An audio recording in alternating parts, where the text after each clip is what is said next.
Council উপলক্ষে সাধারণ শিক্ষার্থীদের মাঝে যে উচ্ছ্বাস বিরাজ করছে এবং সেখানে আপনার আমরা যখন গেট প্রবেশ করি তখনই সবাই এটি সাধারণত যে হয়তো বা আমাদের যে সকল নেতা কর্মী তারাই ভোট প্রদান করছে, তাদের সাথে সাথে সাধারণ শিক্ষার্থীরা এই কারণে যে ভোট প্রয়োগের মাধ্যমে এখানে নেতৃত্বের বাছাই করা হচ্ছে এবং প্রকাশ্য তো এই ধরনের নির্বাচনের মাধ্যমে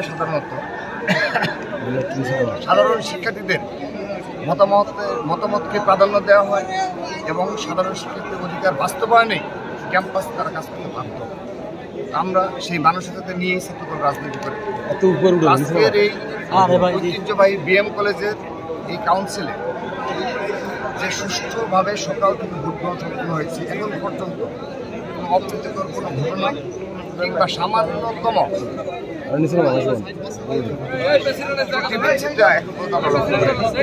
আমরা এখন ভোট গণনা হবে, ভোট গণনার শেষে আমরা ফলাফল ঘোষণা করব এবং আমরা আশা করছি এই ফলাফল ঘোষণার পরও যারা জয়ী এবং তারা পরাজিত হবে এটা পরাজয় নয়, প্রতিযোগিতা।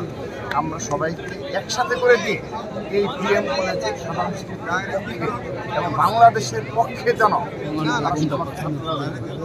সে ধরনের নির্দেশনা। সামনে বাক্স নির্বাচনকে ঘিরে ছাত্র দলের তো প্যানেল দিবে, তো ডাকসুতে আমরা তেমন একটা ভালো ফলাফল দেখিনি, বাক্সুতে আমরা একটি ভালো প্রত্যাশা করছি। দেখুন, আমরা দীর্ঘদিন যাবৎ কোনো হলে অবস্থান করতে পারি, শুধু হল নয় আমাদের ক্যাম্পাসে সাধারণ শিক্ষার্থীদের সাথে যেটা সময় প্রয়োজন সেই সময়গুলো আমরা কোনো ক্ষেত্রেই পাইনি।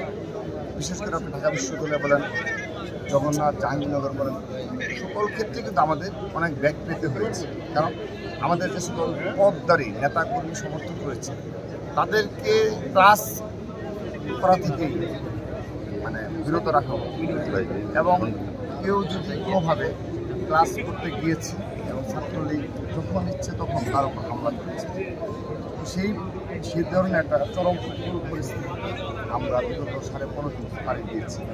সে কারণে আমাদের 1 বছর পেয়েছি, আমরা কিন্তু আমাদের কমিটমেন্ট রক্ষণ চলেছি।